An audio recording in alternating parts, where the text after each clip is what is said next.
Hello friends, कैसे हो।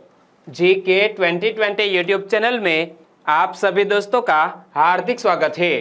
कल हमने भारत देश के महत्वपूर्ण चिड़ियाघरों के बारे में पढ़ा था। आज हम भारत देश की कुछ महत्वपूर्ण जेल यानी कि कैद खानों के बारे में पढ़ने वाले हैं। और दोस्तों, आपने कहीं हिस्ट्री में पढ़ा होगा कि हमारे पूज्य महात्मा गांधी जी को कौन से कैद खाने में अंग्रेजों ने कैद किया था।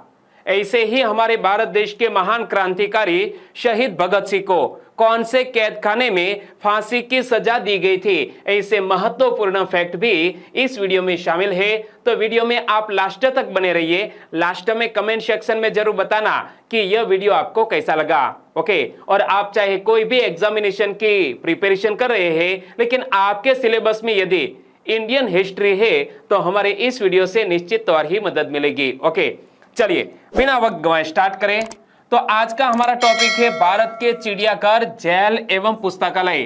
चिड़ियाघर से जुड़े हुए 2 वीडियो बनाकर हमने अपलोड कर दिए हैं और आज हम महत्वपूर्ण कैद खानों की बात करने वाले हैं। तो सबसे पहले बात करते हैं तिहाड़ जेल की। इमेज में आप देख सकते हैं, तिहाड़ जेल नई दिल्ली में स्थित है। तिहाड़ जेल भारत के एक जेल परिसर है और दक्षिण एशिया में जेलों का सबसे बड़ा परिसर भी है। क्या भारत का एक जेल परिसर है और दक्षिण एशिया में सबसे बड़ा जेल परिसर भी है। कौन सा? यह तिहाड़ जेल। इमेज में आप देख सकते हैं, यहां पर लिखा है केंद्रीय कारागार तिहाड़, दिल्ली सरकार, संख्या 1, 3, 5, 6, 7, 8, 9।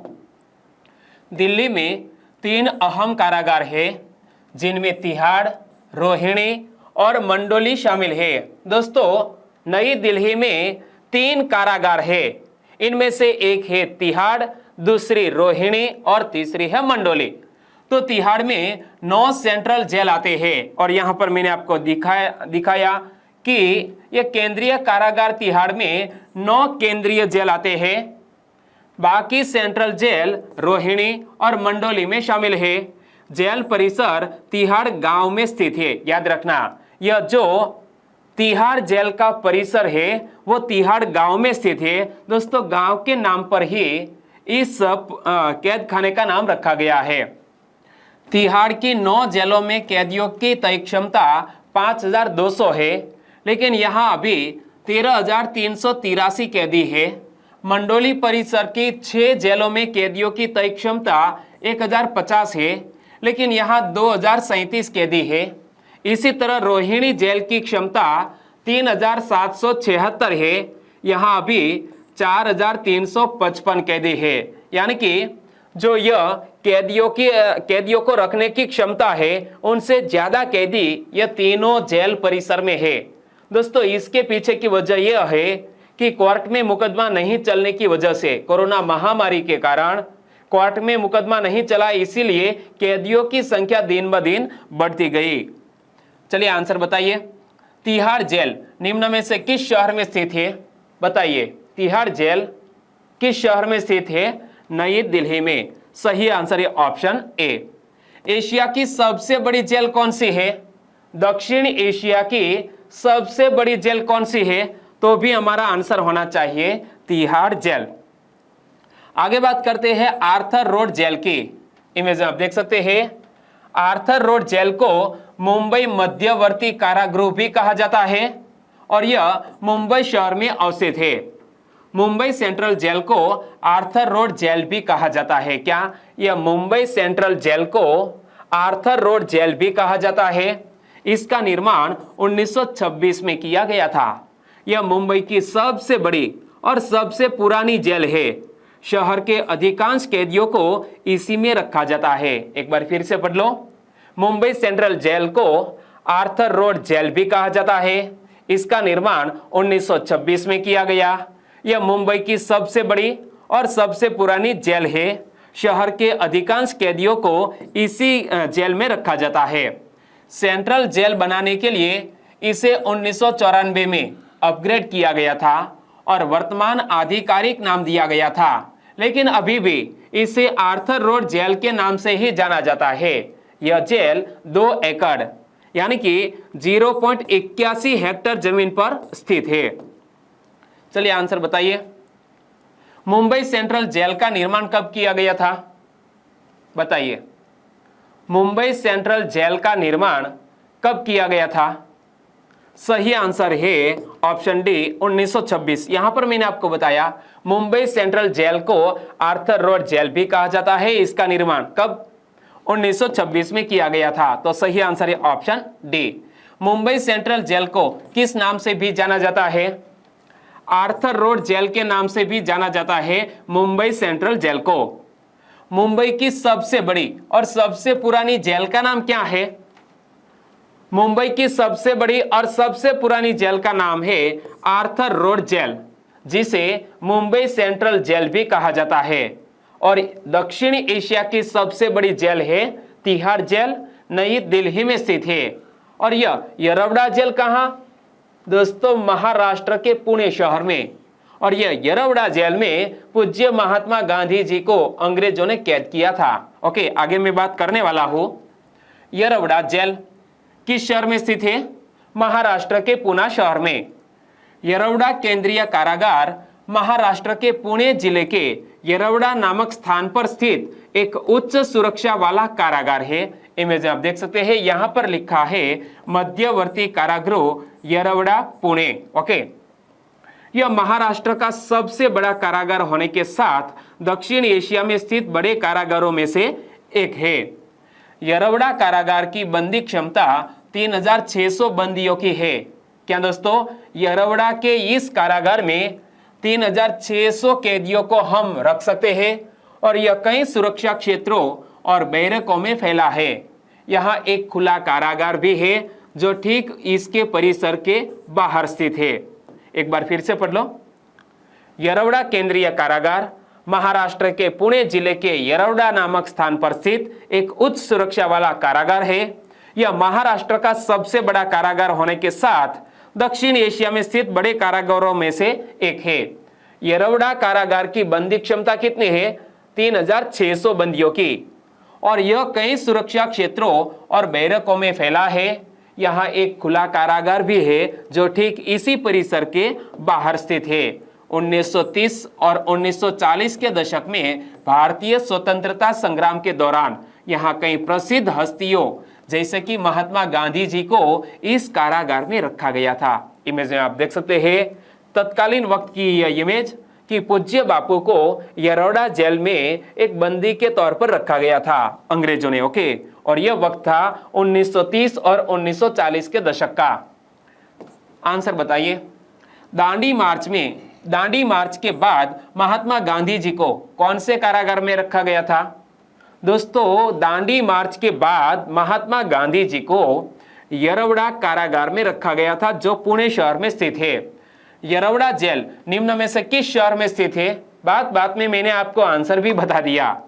यरवड़ा जेल पुणे शहर में स्थित है महाराष्ट्र में। ओके, आगे बात करते हैं सेल्यूलर जेल की जो पोर्ट ब्लेयर में स्थित है। इमेज में आप देख सकते हैं ये रहे सेल्यूलर जेल, जिसे दोस्तों काला पानी भी कहा जाता है। क्या? यह सेल्यूलर जेल को काला पानी भी कहा जाता है। और अंडमान निकोबार द्वीप समूह जो हमारा एक संघ शासित प्रदेश भी है, तो यह केंद्र शासित प्रदेश अंडमान निकोबार की कैपिटल का नाम है पोर्ट ब्लेयर।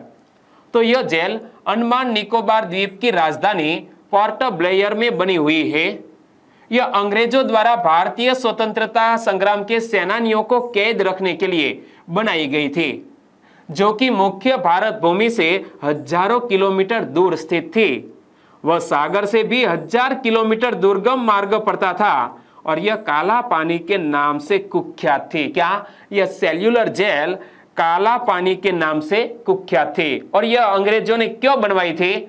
क्योंकि अंग्रेजों द्वारा भारतीय स्वतंत्रता संग्राम के सेनापतियों को कैद रखने के लिए यह सेल्यूलर जेल बनवाई गई थी, जो कि मुख्य भारत भूमि से हजारों किलोमीटर दूर स्थित थी। वह सागर से भी 1000 किलोमीटर दुर्गम मार्ग पड़ता था। ओके, अंग्रेजी सरकार द्वारा भारत के स्वतंत्रता सेनानियों पर किए गए अत्याचारों की मुख्य गवाह इस जेल की नींव 1897 में रखी गई थी। दोस्तों, सेल्यूलर जेल की नींव कब रखी गई थी? 1897 में। और इस जेल के अंदर 694 कोठरियां है। इन कोठरियों को बनाने का उद्देश्य बंदियों के आपसी मेल जोल को रोकना था। दोस्तों यह सेल्यूलर जेल में कितनी कोठरियां हैं? 694। और इन कोठरियों को बनाने का उद्देश्य क्या था? बंदियों के आपसी मेल जोल को रोकने का उद्देश्य था। इमेज में आप देख सकते हैं, मैं आपको इमेज दिखा देता हूं, ये रही। ऐसी कितनी कोठरियां बनाई गई थी? 694 कोठरियां बनाई गई थी और हर एक कक्ष में एक कैदी को रखा जाता था, क्योंकि आपसी मेल जोल न बना सके, इसीलिए अंग्रेजों ने यह काम किया था। ओके, चलिए अब इस क्वेश्चन का आंसर बताइए। निम्न में से कौन सी जेल काला पानी के नाम से कुख्यात थी? काला पानी के नाम से कुख्यात जेल का नाम है सेल्यूलर जेल, जो पोर्ट ब्लेयर में स्थित है। ऑक्टोपस की तरह 7 शाखाओं में फैली इस विशाल कारागार के अब केवल 3 अंश बचे हैं। कारागार की दीवारों पर वीर शहीदों के नाम लिखे हैं। यहां एक संग्रहालय भी है, जहां उन अस्त्रों को देखा जा सकता है जिनसे स्वतंत्रता सेनानियों पर अत्याचार किए जाते थे। एक बार फिर से पढ़ो कि ऑक्टोपस की तरह 7 शाखाओं में फैले इस विशाल कारागार के अब केवल 3 अंश बचे हैं। कारागार की दीवारों पर वीर शहीदों के नाम लिखे हैं। यहां एक संग्रहालय भी है, जहां उन अस्त्रों को देखा जा सकता है जिनसे स्वतंत्रता सेनानियों पर अत्याचार किए जाते थे। प्रथम स्वतंत्रता संग्राम के पश्चात वहाबी विद्रोह, मणिपुर विद्रोह आदि से जुड़े सेनानियों और अन्य देशभक्तों को अंग्रेजी सरकार के विरुद्ध आवाज उठाने के जुर्म में अंडमान के बंदी उपनिवेश भेजा गया। दोस्तों कोई भी अंग्रेजों के सामने आवाज उठाता था तो दोस्तों जुर्माने के रूप में उन्हें अंडमान निकोबार के यह काले पानी की सजा दी जाती थी। आंसर बताइए, निम्न में से कौन सा कारागार 7 शाखाओं में फैली एक विशाल कारागार है? 7 शाखाओं में फैला ऑक्टोपस की तरह एक विशाल कारागार जिसका नाम है सेल्यूलर जेल। आगे बात करते हैं नैनी जेल की। नैनी जेल इलाहाबाद यानी कि प्रयागराज में स्थित है। साल 1889 में ब्रिटिश इंडिया के इलाहाबाद शहर में यह जेल अंग्रेजों ने बनवाया था। इमेज में आप देख सकते हैं, इलाहाबाद यानी कि वर्तमान के प्रयागराज में अंग्रेजों ने एक कारागार बनवाया था। कब? 1889 में। जिस समय इस जेल का निर्माण किया गया था उस समय यहां 3000 कैदी रखे जा सकते थे और यह 212 एकड़ के क्षेत्र में फैला हुआ है। यह आजादी की लड़ाई का एक महत्वपूर्ण केंद्र रहा है और हमारे भारत देश के पहले प्रधानमंत्री पंडित जवाहरलाल नेहरू जी को इस जेल के पहले राजनीतिक बंदी थे। कौन? हमारे भारत देश के पहले प्रधानमंत्री पंडित जवाहरलाल नेहरू इस जेल के पहले राजनीतिक बंदी थे। इमेज में आप देख सकते हैं। चलिए आंसर बताइए, नैनी जेल के पहले राजनीतिक बंदी कौन थे? नैनी जेल के पहले राजनीतिक बंदी थे पंडित जवाहरलाल नेहरू जी। और दोस्तों नैनी जेल वर्तमान के प्रयागराज शहर में अवस्थित है। आगे बात करते हैं कोट भलवाल जेल की। कोट भलवाल जेल दोस्तों करंट इश्यू को लेकर कई बार सुर्खियों में रहा है और यह जम्मू शहर में स्थित है। कोट भलवाल जेल हमेशा से ही सुर्खियों में रहे हैं और सुर्खियों में क्यों रहे हैं तो देखो, 1999 में यही वो वक्त था जब इंडियन एयरलाइंस का एक प्लेन नेपाल से हाईजैक कर लिया गया था। हुआ क्या था? 1999 में यही वो वक्त था जब इंडियन एयरलाइंस का एक प्लेन नेपाल से हाईजैक कर लिया गया था। कहां से? काठमांडू से। आतंकी इसे काठमांडू से अमृतसर और लाहौर के बाद अफगानिस्तान के कंधार ले गए थे। इमेज आप देख सकते हैं। वहां 178 पैसेंजर की सेफ रिहाई के बदले आतंकियों ने मौलाना मसूद अजहर जैसे दोस्तों 3 महान आतंकी, महान तो नहीं कह सकते, 3 कुख्यात आतंकियों की रिहाई की शर्त रखी थी। यह आतंकियों ने क्या किया? इंडियन एयरलाइंस का एक प्लेन हाईजैक किया, वो कंधार ले गए और बाद में उन्होंने क्या मांगा? 3 आतंकियों की रिहाई मांगी, क्योंकि हमारे 178 पैसेंजर आतंकियों के कब्जे में थे और यदि हम 3 आतंकियों को रिहा नहीं करते तो हमारे पैसेंजर को वो मार डालते। अफगानिस्तान के कंधार में हाईजैक किए इंडियन एयरलाइंस के यात्रियों की अवेज में जैश ए मोहम्मद का सरगना अजहर मसूद कोट भलवाल जेल और श्रीनगर सेंट्रल जेल से मुश्ताक लटरन को रिहा कर आतंकियों को सौंपना पड़ा था। जैश ए मोहम्मद एक कुख्यात आतंकवादी, उनका सरगना अजहर मसूद जो कोट भलवाल जेल में कैद था और श्रीनगर सेंट्रल जेल में मुश्ताक लटरन नामक एक आतंकवादी कैद था, दोनों को रिहा करना पड़ा था क्योंकि हमारा यह इंडियन एयरलाइंस का प्लेन उन्होंने हाईजैक कर लिया था और प्लेन में तकरीबन 178 यात्री थे। आंसर बताइए, मौलाना मसूद अजहर जैसे खूंखार आतंकवादी को निम्न में से कौन सी जेल में कैद किया गया था? कोट भलवाल जेल में कैद किया गया था। सही आंसर है ऑप्शन ए। और वर्ष 2008 में आतंकी मेजर इरफान कोट भलवाल जेल से भागने में सफल रहा था।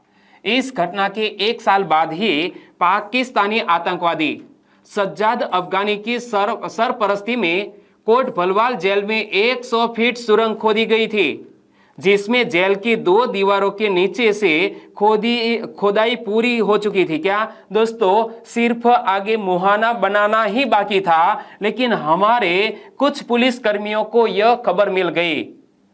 एक बार फिर से पढ़ो कि यह जो जेल है कोट भलवाल जेल, वो करंट अफेयर में क्यों रही है? क्योंकि 2008 में आतंकी मेजर इरफान यह जेल से भागने में सफल रहा था। इस घटना के 1 साल बाद ही यानी कि 2009 में पाकिस्तानी आतंकी सज्जाद अफगानी की सरपरस्ती में कोट भलवाल जेल में 100 फीट सुरंग खोदी गई, जिसमें जेल की 2 दीवारों के नीचे से खोदाई पूरी हो चुकी थी, लेकिन बाद में हमारे पुलिस कर्मियों को पता चल गया था। आगे बात करते हैं कोट लखपत जेल की, जो पाकिस्तान के लाहौर शहर में स्थित है। और दोस्तों, यह ब्रिटिश भारत में हमारा भारत देश का ही एक हिस्सा थी। और यह जेल का नाम हमें याद क्यों रख लेना चाहिए? क्योंकि हमारे भारत देश के 3 महान क्रांतिकारी भगत सिंह, राजगुरु और सुखदेव को इसी जेल में फांसी की सजा दी गई थी। देखो, यह वही जेल है जहां 23 मार्च 1931 को शहीद आजम भगत सिंह को राजगुरु और सुखदेव के साथ फांसी दी गई थी।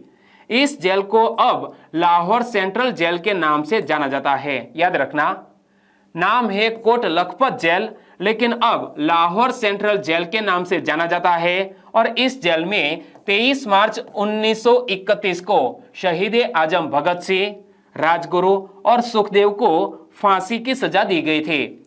इसी जेल में अप्रैल 2013 में भारतीय कैदी, इमेज में आप देख सकते हैं, सरबजीत पर पाकिस्तान के कुछ कैदियों ने धारदार हथियारों से हमला किया था, जिसके बाद 2 मई 2013 को इलाज के दौरान उनकी मौत हो गई थी।